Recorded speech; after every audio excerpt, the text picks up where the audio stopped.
Symptoms are a way for your body to communicate with you. Symptoms are a way to affect behavioral change. If you have a migraine, your body's asking you to close your eyes and go into a dark space. Now, why it's asking you to do that is obviously a question that needs to be explored. But a lot of the time, these symptoms are trying to get you to do a behavior that the body and the mind thinks is going to be protective. So one of the reasons why I think we are having so many of these syndromes emerging is that, first of all, we have a little bit of a disconnection between mind, spirit, and body, brain.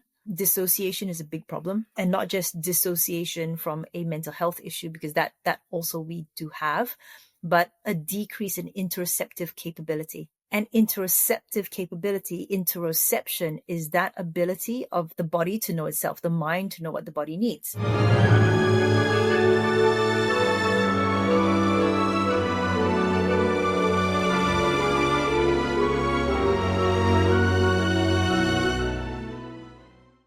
Welcome back to another episode of the Smarter, Not Harder podcast, where we give you 1 cent solutions to $64,000 questions.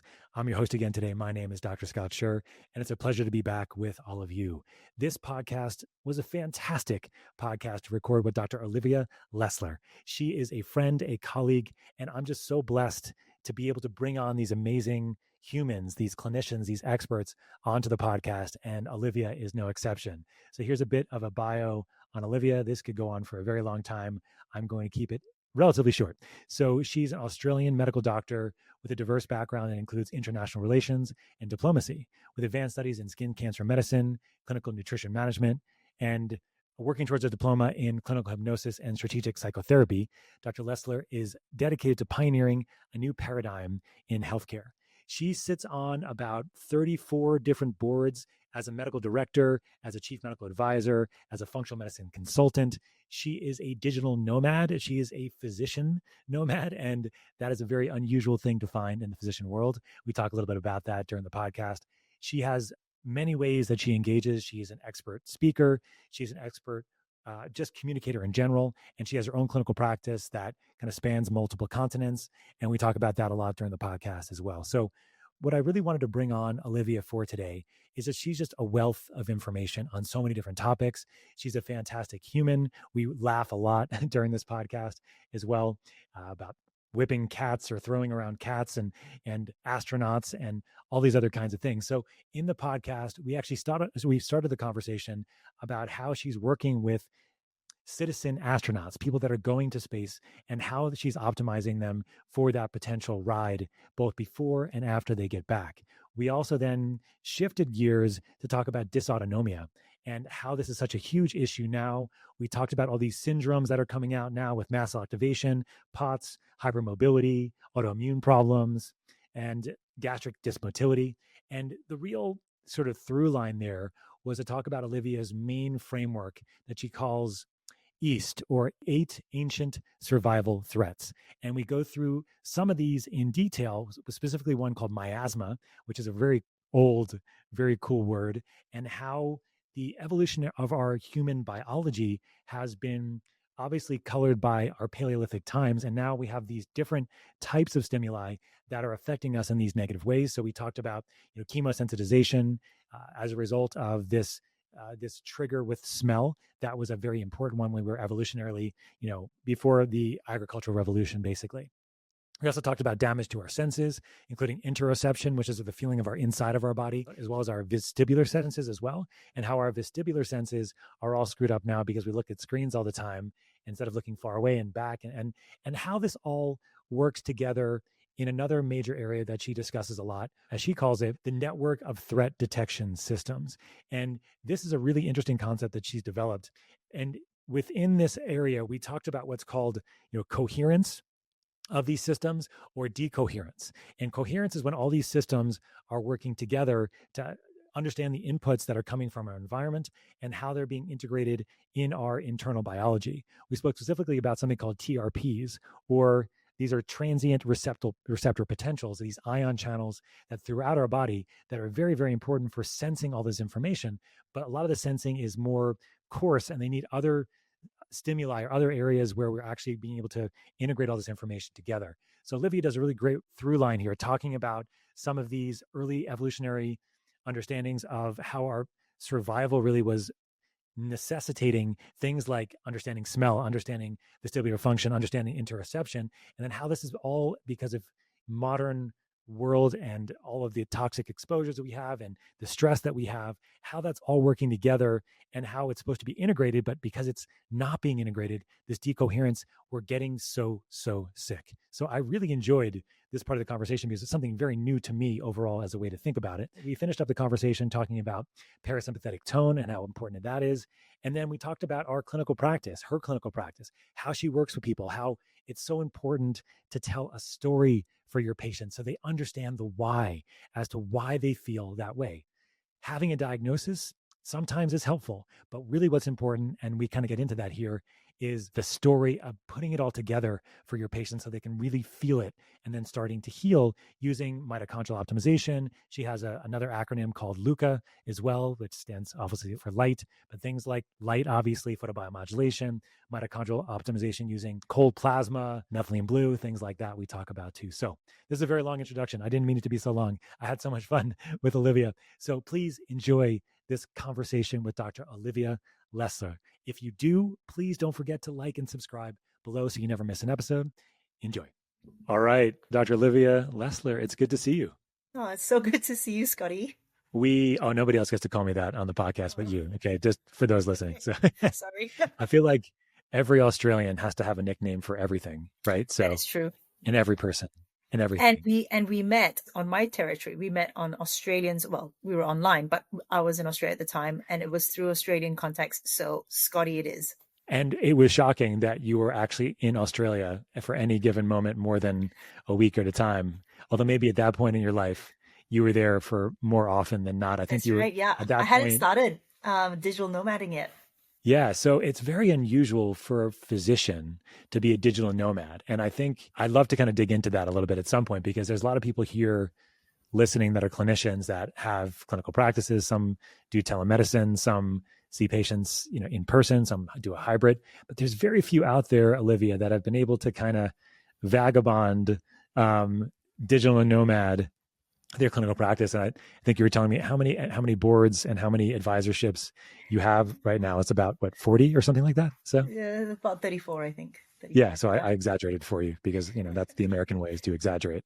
You give nicknames, I exaggerate. Well, yeah, I mean, ask me at the end of the week and maybe it'll be 40. So there you go. I know. Do you have a hard time saying no, Dr. Olivia, is my question. So well, actually, I was going to say, so there are two things that you need to have to become a digital nomad as a physician and to get on boards. One is you have an inability to say no or have adequate boundaries in place. And Sure. The other thing is to be allergic to commitment. So I don't have my own practice. I don't have my own bricks and mortar. And that's why I wound up becoming a nomad and hopping around the world. So yeah, so if you have issues with commitment or very poor boundaries, then you're gonna, yeah. Woo. Nice.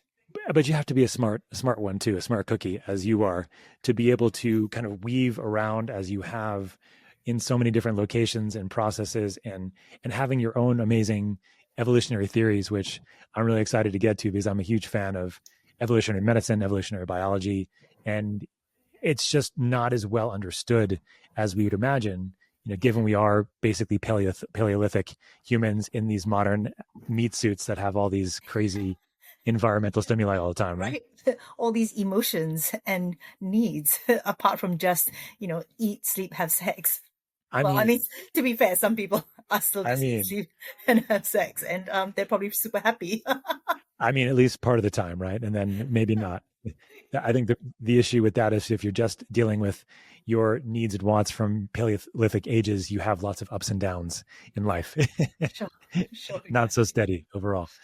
But Olivia, so, we met a number of years ago. We met through some of the work that I was doing in hyperbaric medicine, and that you were doing a lot of integrative work with, I think, lifespan medicine in California and working in Australia. And I know you've come a long way and done a lot since then. But one thing I wanted to start off with, because when I finally saw you in person again, not too long ago, here in 2024, the end in Boulder, you were with a company that's doing some amazing things with astronauts or flying into space or traveling into space. So let's talk about that first, because I think that is a really cool type of medicine that's just being pioneered by people such as yourself. Let's start off with the fact that growing up, I actually really wanted to be an astronaut.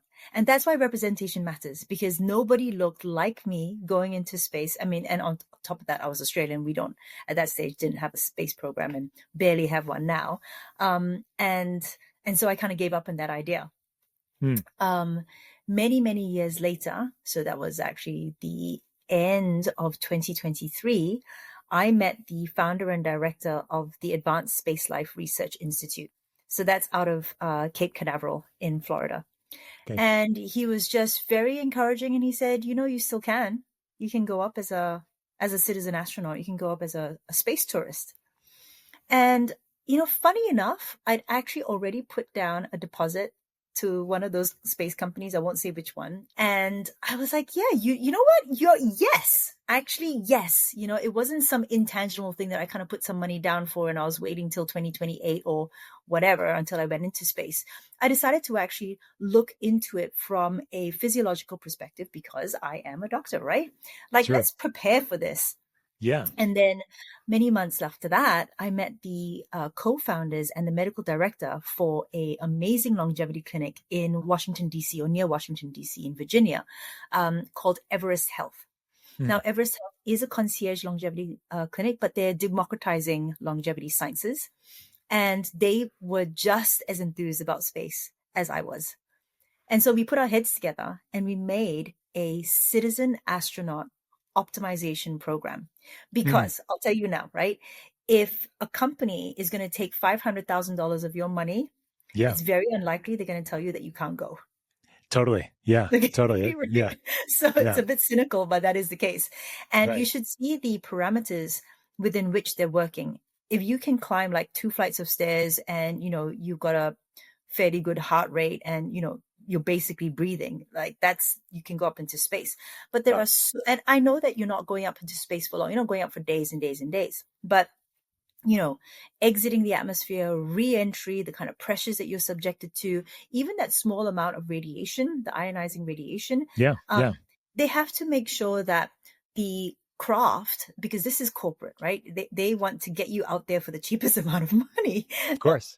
The government too. But anyway, you know, the kind of shielding is not, it doesn't protect you 100%. Right. And we are already suffering fertility issues here on Earth. So basically, we put together this citizen astronaut program, because we wanted to make sure, A, you were optimized to go up. B, when you were there, you were going to fully enjoy the time that you were there because you weren't being affected by, you know, blood pressure issues, migraines and issues with your vision and, you know, otoliths being, you know, disrupted from, you know, your ear canals and all that kind of stuff. That'd and be then uncool. We came back. We were going to follow you for a few months just to make sure that everything was tip top. So that was kind of, it's our contribution to, I guess, the community. And we're very excited about space. And, you know, we love to go to the different space conferences as well, because space is the kind of, I guess, the final frontier to be able to. I've heard that before.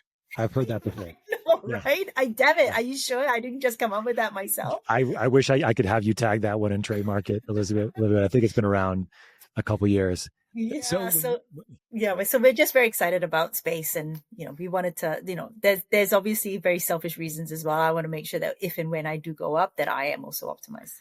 Are you still on the list to go into space? I am. The company that I have money with is not doing so well, apparently. I mean, a lot of these are all like, you know, startups and stuff. Startup kind of things. They're not doing so well. So we'll see. Yeah. Okay. So when it comes to this kind of optimization program, what are some, I mean, obviously, like you said, they're just trying to take money and get people to space as cheaply as possible.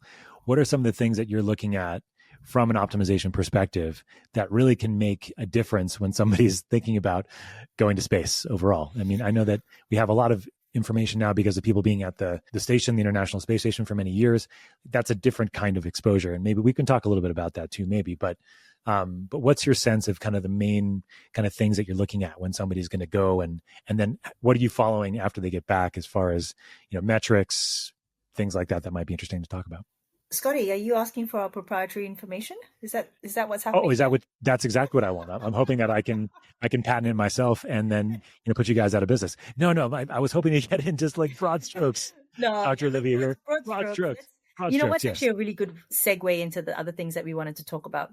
Pardon the interruption. This episode is brought to you by Transcriptions, makers of precision-dosed, physician-formulated, and pharmaceutical-grade formulas in the form of a buccal troche. For this episode, check out our blue cannatine. It's a combination of methylene blue, nicotine, caffeine, and CBD, all low dose, all working synergistically to optimize your flow, your focus, your productivity, so you can get it done. No come down, no crash, an easy rise over about 15 to 30 minutes. Check it out at transcriptions.com and save 10% on your order by using code POD10 at checkout. Now back to the show. Yeah. Let's talk about the autonomic nervous system. Let's talk about dysautonomia, because that is obviously one of the things that we're concerned about going into space.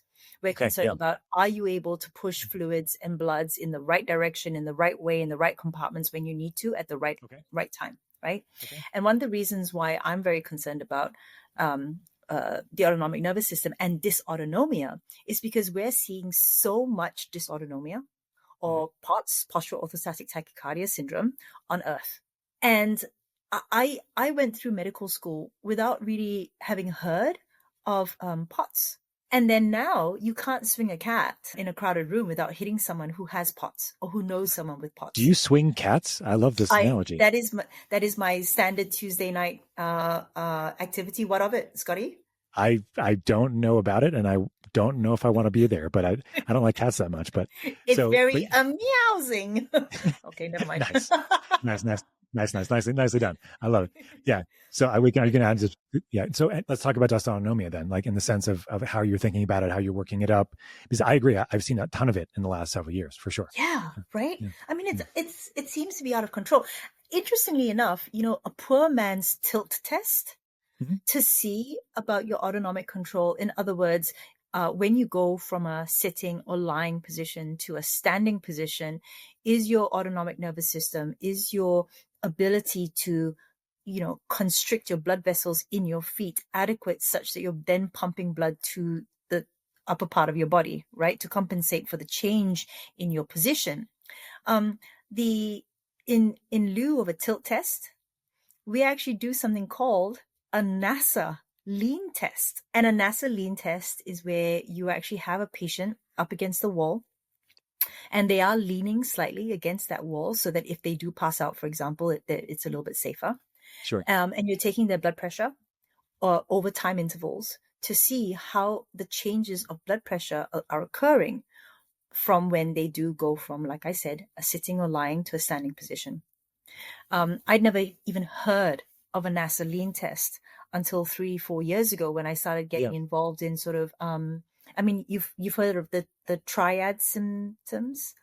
The complex triad is when you have mast cell activation syndrome, postural orthostatic tachycardia syndrome, and hypermobility, right? Yeah. Or at that stage, it was Ehlers-Danlos syndrome in particular. Right. That triad has now been upgraded to what's known as the pentad super syndrome. So the pentad super syndrome is mast cell activation syndrome, and it kind of also sort of takes into consideration histamine intolerance. Postural orthostatic tachycardia syndrome, which we now encompass more syndromes, and we just call it dysautonomia in general. Okay. The hypermobility syndrome, so all of them, including Ehlers-Danlos syndrome, autoimmunity, and gastric dysmotility. Now, from the pentad, it seems like there is even more syndromes to add to that, and they're calling it the superseptad and beyond, basically. Okay. And that's when you add in chronic fatigue syndrome, ME/CFS,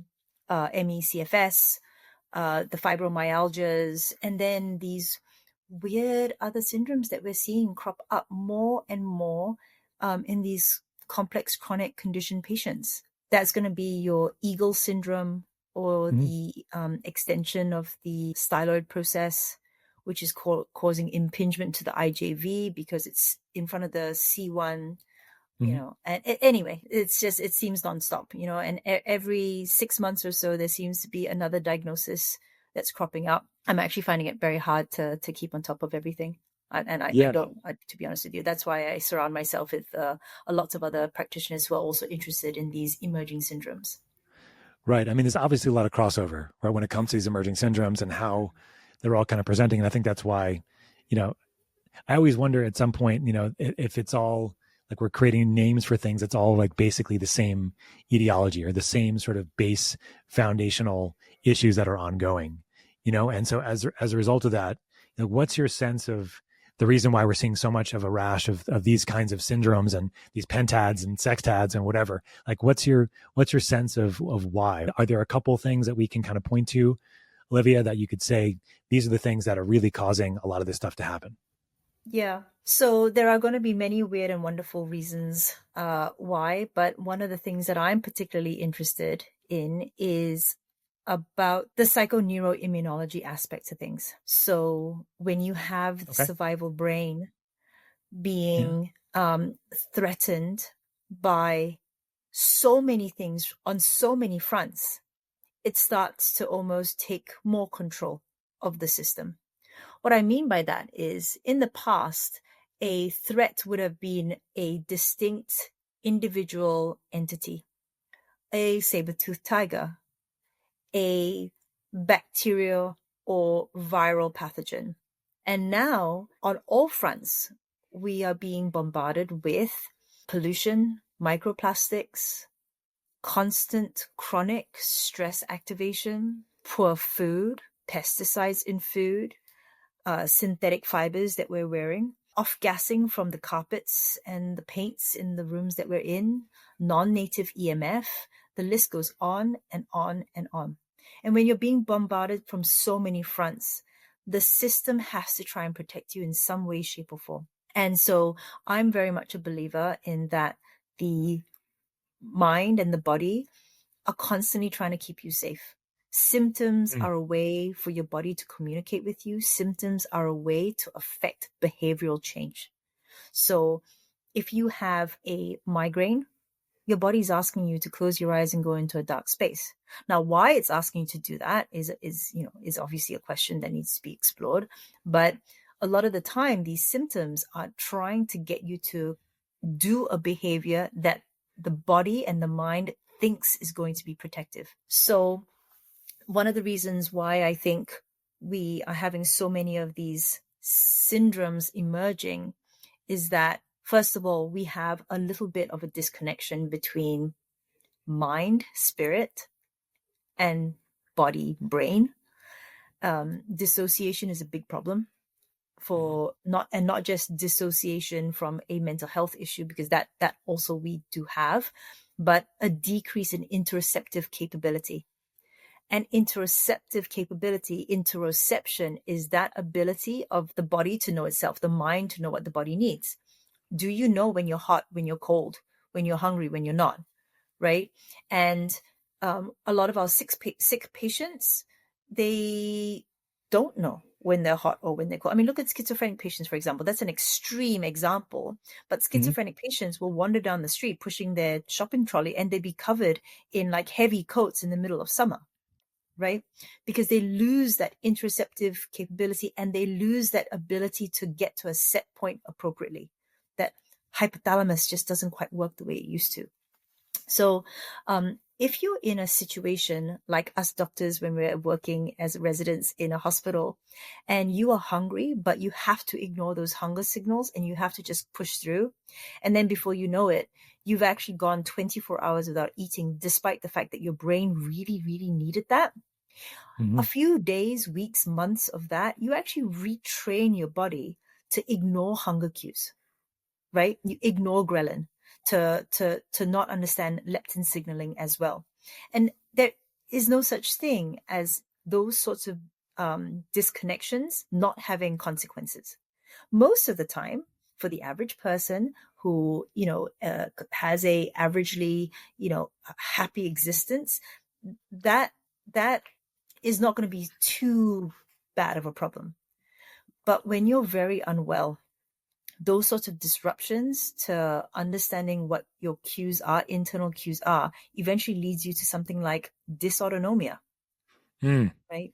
So, I mean, it's a super complex question and a super complex answer, which I don't think that I've been very good at elucidating that well. But, you know, at the end of the day, it's multifactorial. And one of the solutions I feel anyway, which is, and maybe I'm biased because it's my work, but it's about, you know, that mind-body connection, that psychoneuroimmunology, that reconnection not only to self, but to community. I love that. I think it's really a nice little segue into, you know, the work that you've been sort of focused on, which, as you mentioned, is psychoneuroimmunology, and also the aspects of understanding evolutionary biology and how our inputs have significantly changed, but our biology and psychology haven't really that much. And so when you start talking about this with clients or with practitioners, I know you've talked about, you know, something that you call like how the survival brain perceives modern threats. And maybe we can go over that a little bit, because I think it's a nice framework for what you just kind of like dove into with dysautonomia, which is a manifestation of that disconnection, right? And I think the piece where you talked about interoception is super interesting as well, because, you know, back 10, 20,000 years ago, we had to be very in tune with how, you know, maybe longer than that, but, you know, had to be very in tune with how we were feeling, how our body was doing, so that we could, you know, maintain survival and procreate and live long enough to be able to, you know, get that next generation on board. Yeah. I mean, that's the sort of the fundamental driver of almost all species, right? I imagine it's survival and then procreation. Yep. That's all we're really here for. That's all we're really here for. And on Saturday nights at some of the rougher parts of town, like, it's still the case. Right. And but back then, I think what the average lifespan of somebody that lived in Paleolithic times, I think, was around like late 30s, early 40s, I think, right? Does that sound right to you? Well, so I think that the average lifespan, that is the case, but then infant mortality was such a big deal then, right? That's a good point. That it skews the data. So I think that if you were able to, you know, live past the age of 2, 3, or 4, and you weren't taken out by some sort of infection, you actually lived quite long. I think. But, you know, yeah, I mean, we know that there's always been people that lived a long time. You know, even back before, at least as far as we understand.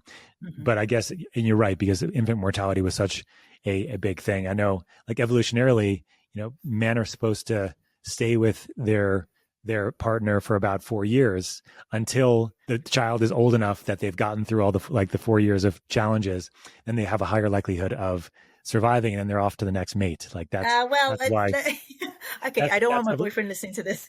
That evolutionarily, that's what men are programmed to do, like in general, right? Is they're supposed to help in the beginning, and then we're supposed to go. All that.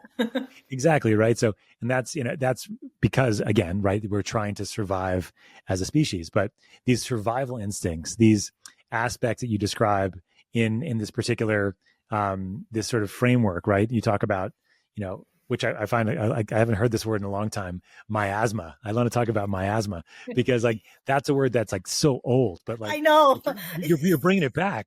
So you know what? All the words that I use for my framework, which is at the moment it's called EAST, so 8 ancient survival threats. So, you know, ask me in 6 months, it might be NAST, right? 9, or it might be TAST, take 10 ancient. The whole point. You got to simplify, man. You got to simplify. Come on. But you know, it's just the whole point about science and the fact that it's constantly changing, evolving with new data and being debated. And I'm, you know what kind of point I'm trying to make now is that science is never settled. This was fast. It was 5 ancient survival threats for 2 years. It stayed as fast. And then in quick succession, as I started to, you know, feel confident enough to talk to my colleagues about my framework, it went from fast to SAST to SAST to EAST in a period of like 6 months, 7 months, you know, and that's how science should be done, right? Of course. Yes. Yes. Exactly. Of course. So, and anyway, so as I was doing the ancient survival threats, I kind of had this like Game of Thronesy kind of feel to it, you know, plague, predator, famine, winter. And so when I was coming out, trying to come up You for need more good. gothic. You need more gothic colors for it. Then it's not. I know exactly. I've got pinks and all sorts in my graphic, but Pardon the interruption. This episode is brought to you by Health Optimization Medicine and Practice Association, a nonprofit organization training practitioners how to optimize health rather than treat disease. For this episode, check out our Evolutionary Medicine module. This is a fantastic module that's very aligned with this particular podcast with Olivia. We talk about why we get sick, why things the way they are. And Olivia's framework actually works very well inside this module. So check it out at homehope.org. Save 10% on this module or any module of our certification by using code podcast10 at checkout. Now back to the show. And so when I was trying to come up for a word for like chemical sensitivities and the body being able to pick up those sorts of threat warnings, I landed on miasma, which is a very old word that kind of means that, the spirit in the air or the bad spirits in the air, right? Yeah. Yeah. But we had to, so what was the evolutionary reason for, that kind of issue? Like we have chemical sensitivities now, obviously, and that's what you were kind of describing. But what's the evolutionary aspect of that, just so people understand? Yes. Okay. So so essentially it's the ability to be able to smell things like rot, mold, smoke, and so that you could change your behavior and go away from that which is likely to be not very good for survival purposes, right? For health, for optimization, for any of those sorts of things. And a lot of it is actually mediated by transient receptor potential ion channels. So these are evolutionary conserved, calcium gated ion channels, which are able to pick up these chemicals, transduce that information to the, spinal cord brain, and then your body and your mind and body make a decision about what to do with that information. So, you and I, if we smell mildew, it's mildew. It's like, okay, well, it's not amazing, but I don't have to like turn around and run out of the room. But my patients who've been mold injured, they can't even smell a hint of mildew and they start to get like almost like a panic attack or migraines, or just their nose starts to run. So it's just a way to pick up things in the environment which would normally be linked to something that's unsavory. Women have got have a higher concentration, generally speaking, have a higher concentration of these transient receptor potential ion channels in their nasopharynx, because I guess from an evolutionary perspective, we're more likely to be the foragers. We're more likely to have to go into the forest, pick up two mushrooms that look exactly the same, and be able to sniff it and go, okay, this mushroom is going to kill you, and that mushroom, we can put it in the broth. And so women tend to be a little bit more sensitive about these sorts of things, chemical sensation. Yeah. So let's talk about, I don't know a lot about these ion channels actually. So you've given a little bit of an overview, but can you talk about, these channels, kind of where you said they could be in the nose exactly? Oh, they're everywhere. Okay, but I figured that they were everywhere. So I would love you to give us like an overview on these, because you're like the, how as synchronicities go. I've heard of these channels 3 times in the last week, and I'm like, in the last I need week? to know. Yeah, in the last week. Yeah, for whatever reason, and I didn't really know about them before that. I mean, I kind of like heard simmerings of them before, but never like had somebody on that I could be like, Olivia, what the hell are they? And you've already given us an idea, but tell me more, as much as you know, or that I think would be relevant for people listening. So the evolutionary conserved all the way down to the nematode worm and up to us, which tells you how important they are, right? Yeah. So as we've mentioned before, they're ion channels, and they detect and respond to not just chemical stimuli but also physical stimuli, and they're found everywhere. So when we come, like skin, brain, everywhere. Okay. Yeah. Okay. Right. Yeah. Okay. And actually, if you Google TRP and then transient receptor potential ion channels, you'll actually see that there are lots of companies trying to target them for drugs, neurodegeneration, cancer, autoimmunity, everything. Is this Michael Levin's work? Is this the stuff that he's doing too, or is that different? Like, I want to say yes, but I'm not sure, because Michael Levin's work is mostly more opsins, isn't it? Doesn't he do opsins work? Like I'm not sure. I just know he's working on using ion channels on some level to retarget and regenerate tissue. But it might be different tissue. It might be different. I think it's different ion channels. Oh, different ion channels. Okay. Yeah. Well, so anyway, but the problem with them is that there's a lot of overlap. There's a lot of redundancy built into the system. And what I mean by that is that they are very promiscuous. So one particular ion channel, for example, let's do TRPV4. Okay, it's non-selective. So then it plays a role in osmotic sensitivity, mechanical sensitivity. It is also able to pick up temperature, for example. So it's they're really hard targets for drugs, I think. And I think any drug company that's chasing them is being very brave. So when we're talking about sensory processes, for example, they will do pain, temperature, taste, vision. They are also involved in regulating many sort of processes like glucose homeostasis, calcium regulation. And then, like I said before, they do osmotic pressures, osmolality, and also lots of the full spectrum of temperature as well.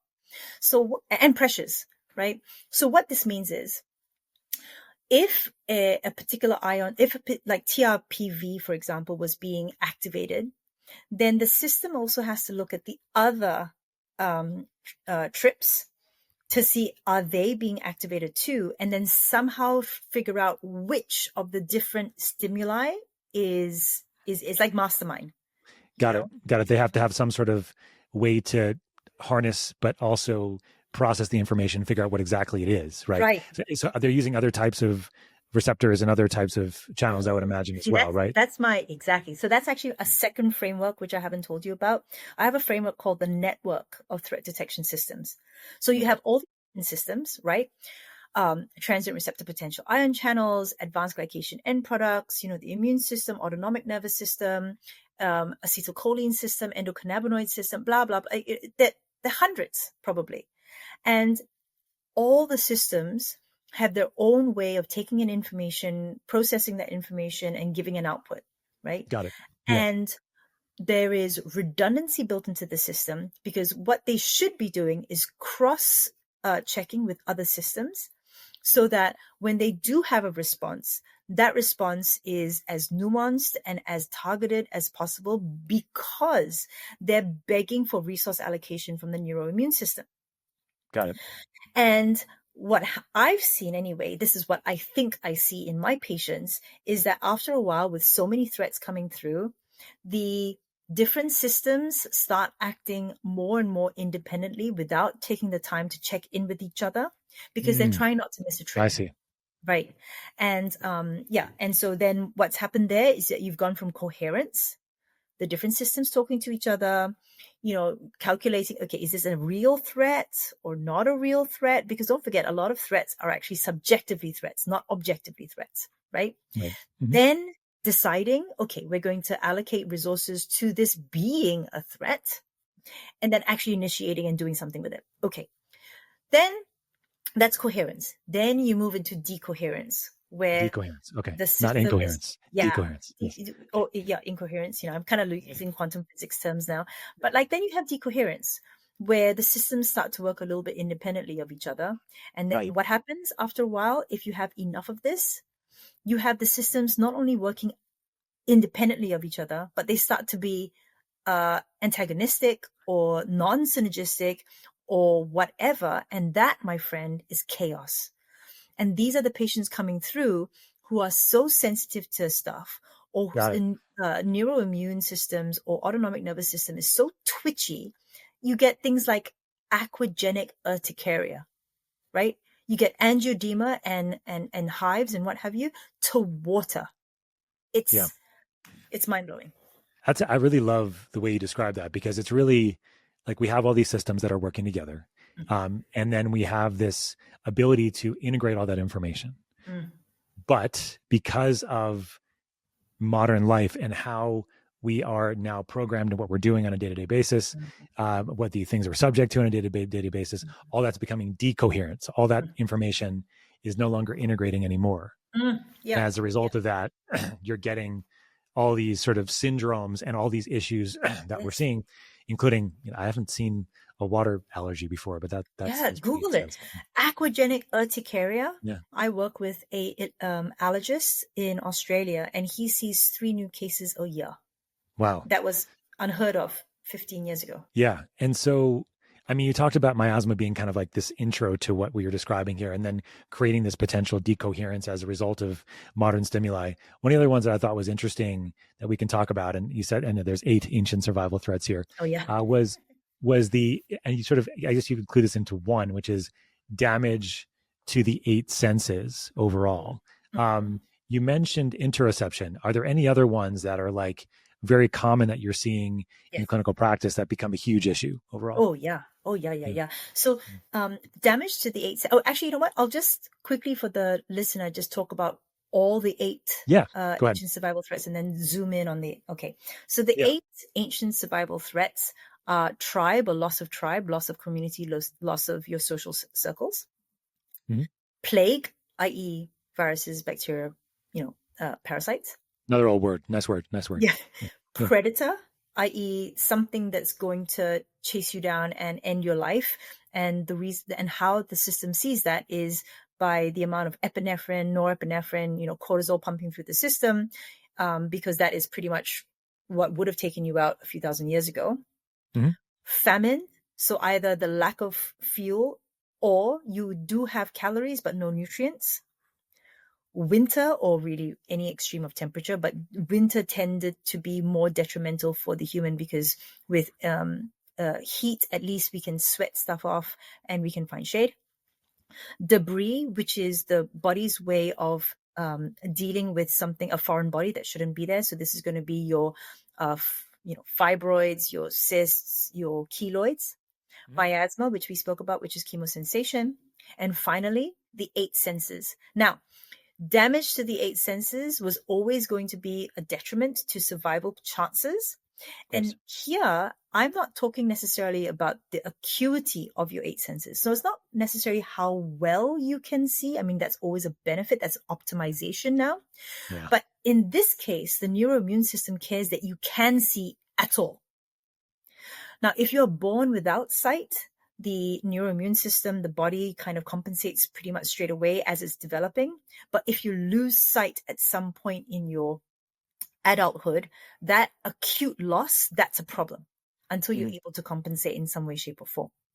Of those 8 senses, it's the 5 that everybody knows. So that's your smell, your taste, your sight, touch, hearing. Then you've got the interoception, which we've talked about already.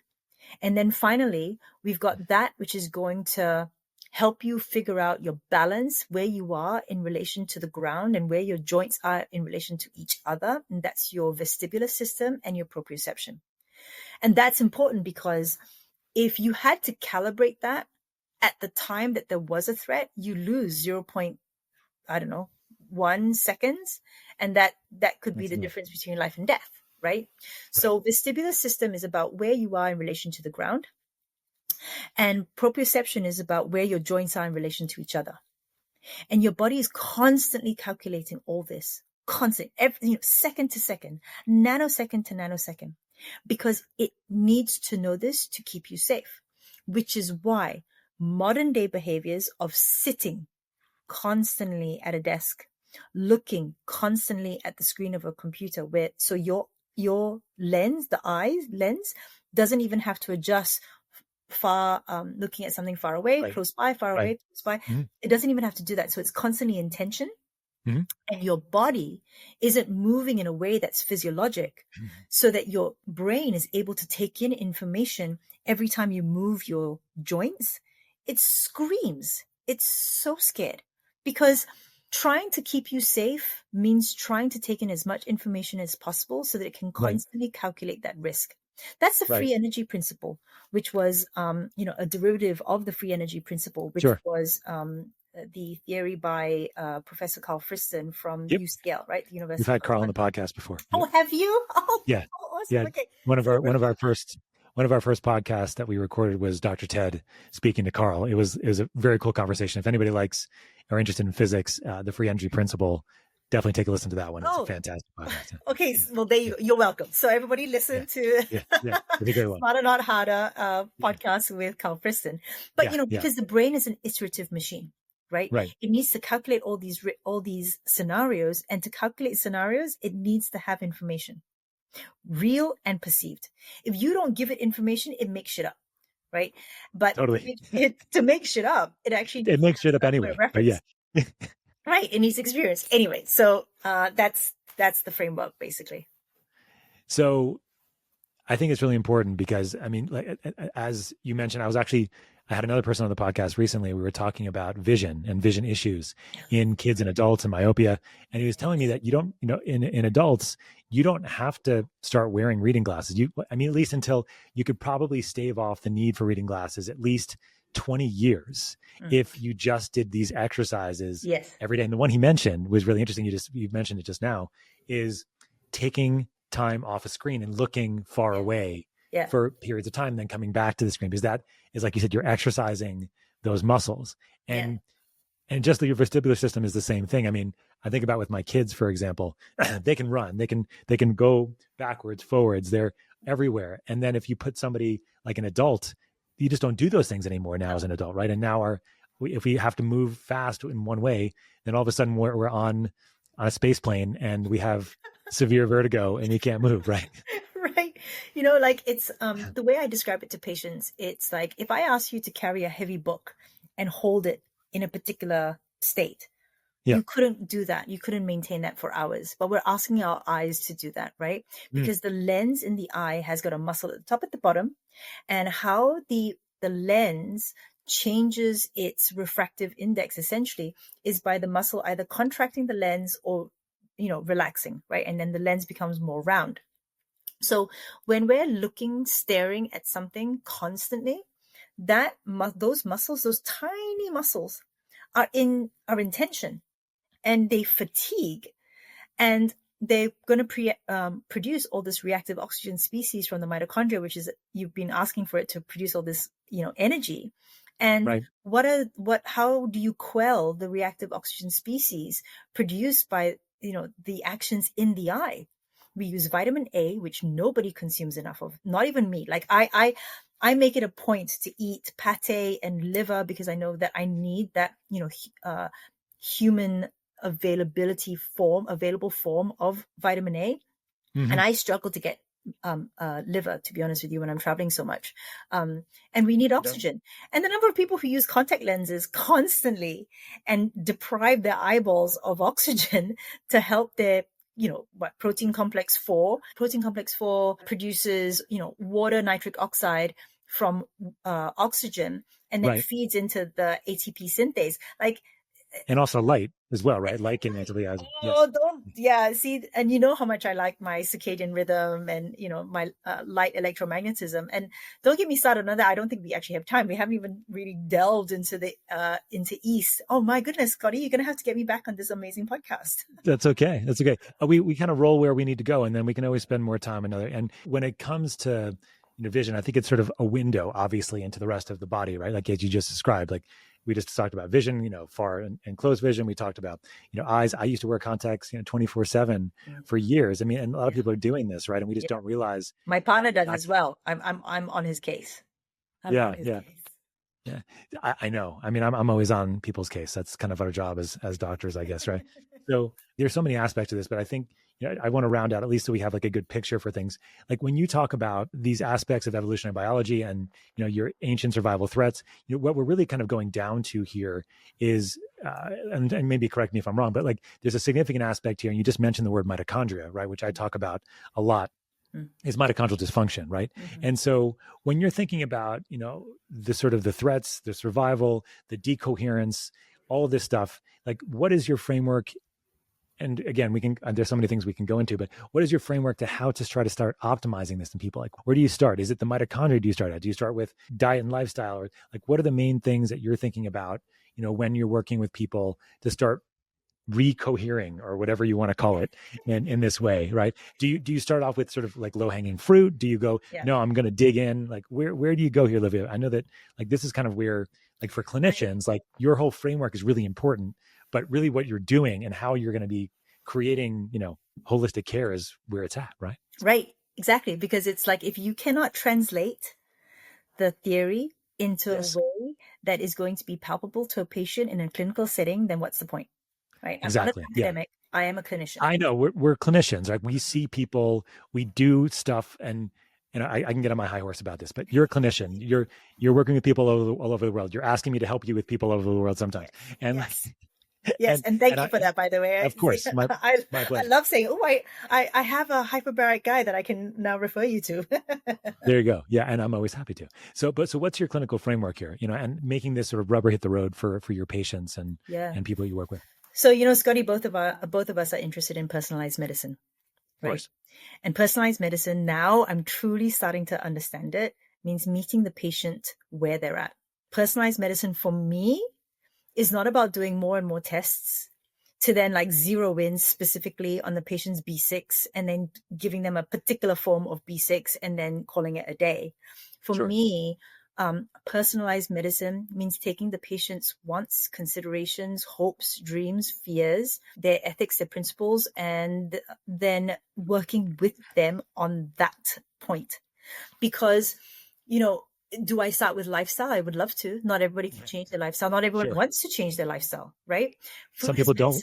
Yeah. Exactly. Yeah. Some people want to stay in. Exactly. No, 100%, right? Yeah. Food is medicine. But yeah. it's, what they say, it's easier to change someone's religion than someone's diet. Right? I haven't heard that, but that's good. I like that. Yeah.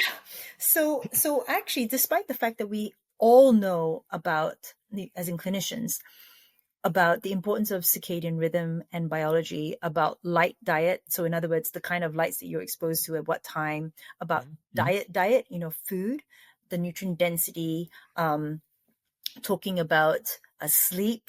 All these things are so important, but not every patient is either willing to do it or able to do it. And so what then has to come into play? And for me, it was understanding and learning about compassion. Because it's not just compassion from me. It's about encouraging patients to have some sort of self-compassion. Because to be honest with you, I'm really lucky. Patients come to me of their own volition. So they're not usually sort of like forced to come see me, referred or anything like that. They come to me of their own volition. And by the time they see me, they're ready for me. They're ready for my message. Right. Because I no longer do loads of testing. I no longer use lots of supplements. I no longer use lots of modalities, because those are things that other practitioners recommend and are much better at it than I am, right? I would rather defer to you for hyperbaric prescriptions, for example, even though we've been doing this together for a few years, because I think that there are always going to be better doctors than me to do lots of things. Though where I shine to a certain extent is I understand and am sympathetic to the human condition with regards to psychoneuroimmunology. In other words, I'm able to see, right, you've been through the medical ringer, you've been in the medical desert for years. Nobody's really tried, been able to figure out what's wrong. And what's missing is that mind-body piece. Because we know how much of the needle the placebo and nocebo effects have. And that is evidence that a lot of this starts in your mind. Right? You're such a powerful being that we can change physiology, we can change state, we can change mood, we can change behaviors by mindset, by emotions, by psychology. So that's where I come into play. What was the question? No, it's perfect. It's a perfect kind of segue, because what I was thinking about as you're talking is that obviously we're into personalized medicine. We're trying to direct this, but one of the main things that many of us are dealing with is sort of like the main issue, if you want to call it that, is, you mentioned this in some of your work, is stress resilience and parasympathetic activation. So maybe you can talk a little bit about what that means for you and how you, in your clinical practice, and how, like, the framework, because one of the things that you talked about, you speak about is actually how your microbiota is actually responsible for some of your stress resilience, which is actually something many clinicians don't understand. So maybe we can talk about that as maybe an example of how you would be thinking about working with somebody and like looking at stress resilience as a piece of that. Yeah. Okay. So first of all, the word stress is very ubiquitous. Everyone's talking about stress. And what I think the nuanced discussion here is that there are different types of stress. Stress doesn't necessarily have to mean you sitting at a table with your hair, you wanting to pull your hair out because you're so frustrated with work or something like that. Stress can happen at a macro level. Yes. So at the level of your mind, stress can happen at a much more subtle cellular level, where you're not even aware that stress is happening. So an example of that would be I have plenty of patients, and unfortunately, especially very sick patients like cancer patients, for example, who, they're so desperate to survive, of course, right? And they are doing the things, the meditation, the methylene blue, the hyperbaric oxygen, the red light therapy, the mistletoe therapy, or whatever it may be. And they are also constantly Googling for the next possible cure. Right. The next thing. And these are the patients that will come in and be like, hey, doc, what do you think about this? What do you think about that? Oh, I was on the forum and the people in the forum said this, that, and the other. And they're constantly searching through Instagram, looking for other cancer survivors who have what they have to see what they're doing. And they reach out. Just me talking about it with you, stressful, right? Yeah, for sure. Yeah.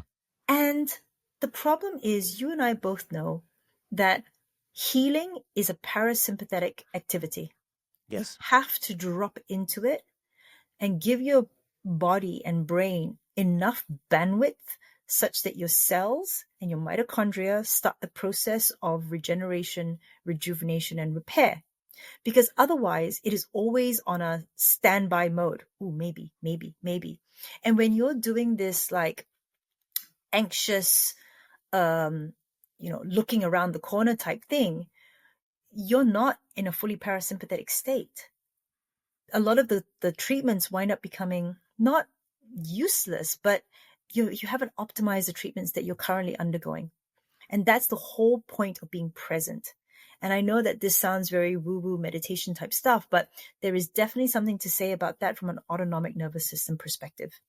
Because the number of patients who come in, including myself, okay, where we get caught in this regret or shame or guilt, that's you in the past, okay, that you're in a sympathetic state, or worry, anxiety, and that is you in the future.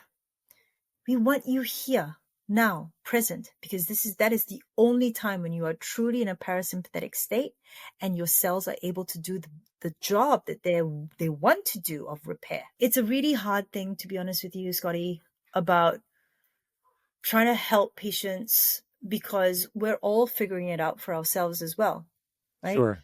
I used to be very sick. I accidentally got better. Then I got sick again. Then I accidentally got better. And then taking into consideration all the things that I think that I know that I've actually experienced for myself. And then every week, every month, I'm learning something new from someone that comes into my life. I'm so fortunate. But that's where we as clinicians need to help patients with their journey, not by being didactic and telling them what to do, because I'm sorry, patients know their bodies better than you do, right? But by giving them options, holding their hand, meeting them where they are, and just being like a cheerleader almost to a certain extent, and helping them translate the theory and the hard science. And you know what? To be honest with you, that's why you should never pin all your hopes on one practitioner either. You need a practitioner who's willing to work with other practitioners, because there is no such thing as one person knowing everything. When I said that, notice that I said that the practitioner has got people that they work with, colleagues, right? Because when you run from one practitioner to another, to another, to another, constantly like playing practitioners off each other, that's the bad news Bible. Yeah, I can't agree more with you. And I think it's a challenge, right? Because we have a hyper-specialized world in many ways, where people have a very small, narrow subject that they know a lot about, and they know very little about other things. That's kind of the nature of conventional medicine. And even in our worlds, where I think you and I would call ourselves more of a generalist in general, like in the sense of we know like the masters of none, a little bit about a lot of different things. I'm proud of that. I love that. Yeah. And then we have our various, expertise within that we have, but that's not a common thing overall. And I think that what I've found in clinical practice is exactly what you said, is that like I have to know what I don't know as much as I can remember or realize what I don't know, and be able to, create a network of providers to help people in a holistic way. But, most providers do need most patients do need a quarterback, right? They need somebody that's going to help them, navigate that, conduct that process. Because then if they don't, then that's when they become, they go, just kind of round and about, and everything kind of just gets very complicated. Actually, you know what? That's why I think that, so, I do concierge medicine. You do concierge medicine as well, don't you? Yeah. Yeah. And Yeah. that's why I find that, was the biggest, learning curve for me in concierge medicine, looking after celebrities or whoever, is that they a lot of the time actually get worse care They do. because there's so much choice, right? Everybody who rubs up against them at a party and who's a doctor or even who's not a doctor is giving them advice and slipping them a peptide or slipping them something or other, right? Something new And and cool that they have a lot of fun. it's like, yeah, exactly. Yeah. it's like, I need stem cells. And then before you know it, 4 or 5 big guys around the world who do stem cells that's, falling over themselves to do it for you. And so it's free, right? So you do a stem cell session here, and then 3 weeks, 2 months later, you're doing another stem cell session there, and another one and another one. And then before you know it, you don't know what's worked because you haven't given stuff time. Right. And it wasn't being coordinated by your quarterback. And it's just like you've got so many inputs and you haven't been able to lean into it, to drop into the care that you deserve. Right. And then more problems come up in part because of the stress of that. So, good point. Good point. Yeah, I think there's a big opportunity, for clinicians out there to be able to create that kind of relationship with patients where they're their quarterback and they have lots of allied practitioners that they work with to be able to do it. And I think that's really where a lot of concierge medicine is going, as far as I understand it and feel, is that, we have our own training program at our nonprofit that's really trying to train practitioners in a way to do foundational health and then have that capacity to, keep that foundation while they're doing these other things. But there are so many things you can do now, right? That's the thing. And so many places you can go, especially if resources are not limited. So in your clinical practice, Olivia, how do you work with people to try to get them to not, do all of those crazy things and just work on the basics? Because all of us love the shiny new red, yellow, blue, and orange object overall. And so do you and I, of course, right? So like red, blue, O2. I know, right? Exactly. Right. So what's if you're giving advice to clinicians that are just starting out in practice, that are trying to work with people and they want to do a concierge kind of model, maybe they don't want to do your sort of nomad lifestyle, but maybe they do. But maybe they have the fear of commitment, and that's okay. It sounds like you have a boyfriend now, so there's that. Yeah, I'm going to make sure he doesn't listen to this one. Well, I'm going to make sure he does. No, I'm just kidding. Okay, look, I don't know if you've noticed, this, Scotty, but I've actually changed my practice in that I, generally speaking, only see patients who've been stuck in the medical desert for a while. They've usually seen up to 6 practitioners before me. They've been through the ringer. They've had all the testing done twice. And I do, inverted commas, mystery illnesses, right? I see. Emerging syndromes. So you're like our Dr. House, a resident Dr. House. Exactly, right? I actually, when I was going through medical school, I watched a lot of House, and I remember thinking, I want to be like that. Nice, nice. I have, my limp isn't as bad, and my temper is a little bit better. Yes, so I would agree with that. For people listening. She does not limp, as far as I'm aware, but Oh, see, you need to have a better gait analysis of me. I've got a slight one. Maybe true. Maybe true. So what I do now is that I basically say, look, my expertise stems in part from the fact that, as you know, I travel the world and I go to many conferences. I'm doing 25 conferences, seminars a year. I speak at some of them. I go in as an attendee for a lot of them. And then I maintain a beautiful network of much learned colleagues like yourself, who sort of populate my ecosystem to help me with knowledge gaps that I may have. Of course. And so when I see a patient with a mystery illness, in inverted commas, a lot of the time it's simply because a doctor didn't know that there was such a syndrome yet. So a recent one, for example, 2 years ago, I had a patient who came in. He was doing a sauna on his farm, and he didn't know that at the same time they were going to spray pesticides on the crops outside. So he was already in a stress position, right? Hormetic stress, but nonetheless a stress position. His pores were all open. He's sitting in the sauna, and then the pesticides came through, and he got really, really, really sick. Sure. Then he went to hospital, they detoxed him. He was fine as far as they were concerned, but he was like, I don't feel fine. Like I have panic attacks. I feel, brain fog, all sorts. And the hospital said to him, no, as far as we're concerned, you're okay. It's now just anxiety. It's in your head. Of course. Yeah. So then he was referred to me at some point, and one of the diagnoses that I managed to give him, because I'd only just been in conversation with some colleagues who had heard about this, is TILT, toxicant-induced loss of tolerance.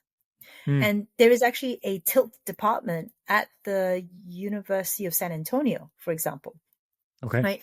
So it's in part with these patients that I see, because you're asking about my clinical practice, it's about knowing these strange and wonderful sort of diagnoses. And to be honest with you, I actually don't give weight to that much. I don't give that much weight to diagnoses anymore, simply because, treatments for me tend to be very similar, detox, mitochondrial. Exactly. Looking after the mitochondria, but it's actually very important for patients, right? Because patients don't want to feel like the doctor doesn't know what's happening. And for patients, it's this barrier to healing if the person doesn't know what to call it. So anyway, that's a different story. That's interesting though. Yeah. And so then generally speaking, when these patients come through, I have this it's kind of a guarantee almost. I either figure out what it is within 3 consults, or there's a moratorium against seeing me again for about 10 to 12 months. In that time, I should update my knowledge enough that I might be able to give you some insights, but I don't want patients paying me whilst I figure things out, like whatever. So I either have a good idea of how to figure out what's wrong with them within 3 consults, or that's it. And I don't see patients as a primary care physician at all, in any way, shape, or form, not even in concierge anymore. I mean, I have a couple of patients who've been with me for years who I've got a relationship with them, but even for them, I say, I'm not your primary. You've got to have a primary. I'm here because, I've been looking after you for such a long time and you trust me. So they will call me or text me or whatever, but I am not anybody's primary care physician. Yeah, and that's how I work too. I do the same thing. I don't work as somebody's primary care physician for their day-to-day operations, for their health checkups, for their disease markers and things like that. I'm a zebra hunter. Yeah. I would totally miss the horse, right? Yeah, you're funny. Exactly. Like a patient comes in, and that's why patients can't see me unless they've already been through the ringer. I mean, I'm cheating, right? I know what it's not, but I would also not be able to pick I would think like standard diseases, because I'm constantly looking for zebras. So I miss the horse. Yeah. It's so interesting to me on sort of the psychology about a diagnosis, in the sense that we do know that people like to have a diagnosis, but oftentimes it's not. I mean, do you feel like in the work that you're doing, when people have seen 6 or 10 doctors, do you really think it's necessary from your perspective to have a diagnosis? Because as you said already, alluded to, like a lot of this, the way you're going to, to recalibrate the system is going to be very similar, probably for like 70 or 80% of the things you see, most likely, right? 100%. Yeah. But so maybe not necessarily a diagnosis, but if you are able to explain to them why they are experiencing what they're experiencing, they really appreciate it, right? Because it's so, I mean, for a patient, you imagine, right? Some days they wake up and they put their makeup on and their eyes just start getting red, itchy, streaming. They get like a nose bung up. But some days they wake up, they put on their makeup and it's fine. Like, am I allergic to my makeup or am I not allergic to my makeup? And it's the same with pollen. It's the same with foods. Some days I can tolerate 3 tomatoes and other days I can only tolerate 1 tomato before I get reflux or whatever. And then to be able to explain to them about the different, the network of threat detection systems. Yes. How it's correlated to the autonomic nervous system, how little things can affect the thresholds, like sleep. Whether or not, depending on what you had for your food the night before, is going to affect whether or not you went into delta wave sleep, and then it's going to affect the melatonin production, and then melatonin affects the lower esophageal sphincter tone, and it's going to then mean that you're going to be more perceptive of gastric acid, that kind of stuff. Yeah, being able to explain that. I love it, because what you're really doing is kind of deeping, not deeping, that's not the right word. It's not even a word.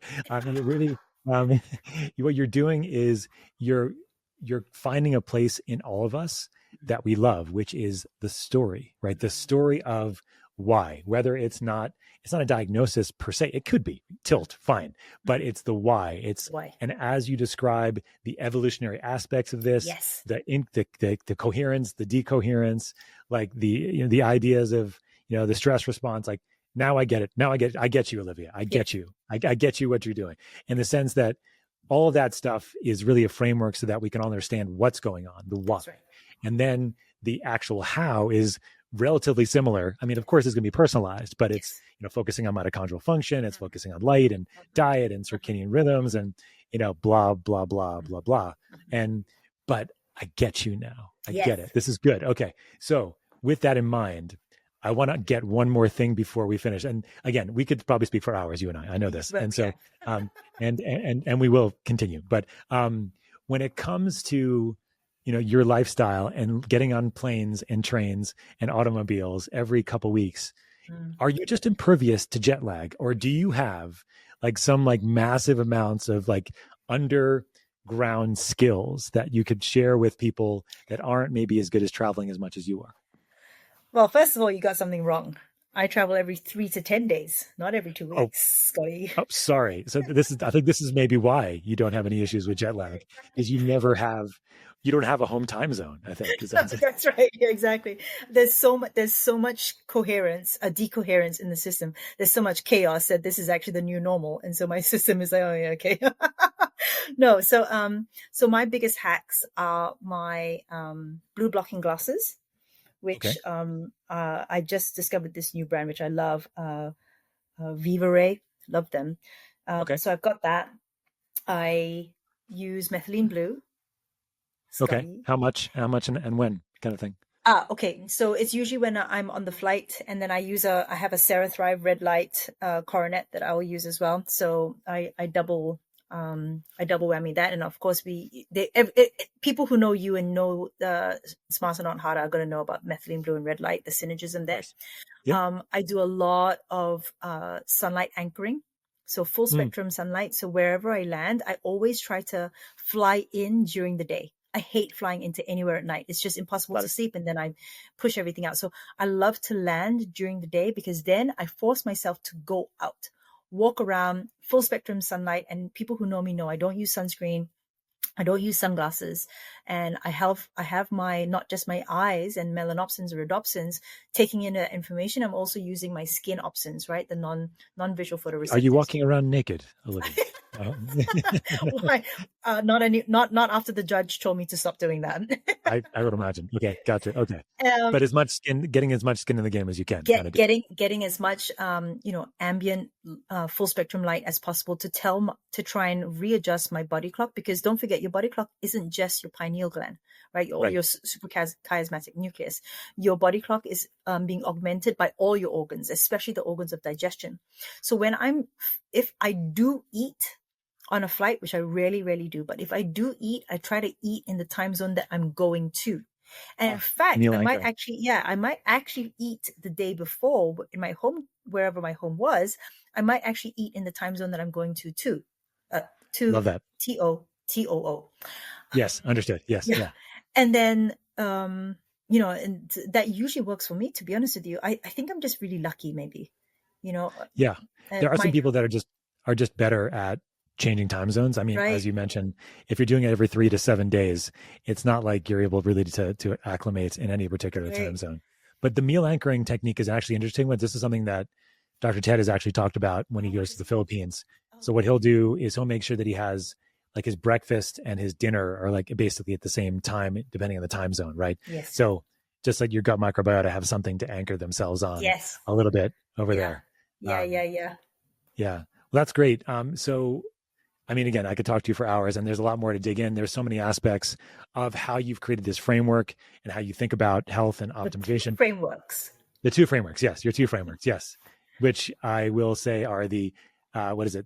You can tell me the East framework. Yeah. Right? So it's the 8 ancient survival threats. And the second one is the network of threat detection systems. Right. And I think what we did here in this podcast for the people who are listening, we gave you an example. We gave you kind of a through line there with talking about miasma, and we talked about, that piece of it. We talked about the interoception. We also talked about our visual sensations and how these are modified and modulated, and then the decoherence aspect of things. And so I think we gave people an example there, Olivia, and I think that's good. And I know you do a lot of talking about this, but I ask everybody at the end of the podcast one final question. Oh, here we go. And the question is this, and I'm sure you have lots of great ideas here, so the podcast is called Smarter, Not Harder.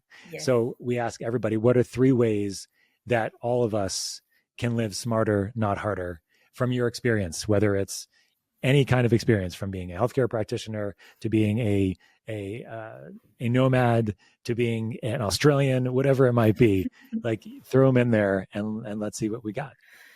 Okay. So, like everybody else, I went through a period of time when I was younger, and still do to a certain extent, about worrying about what other people think of me.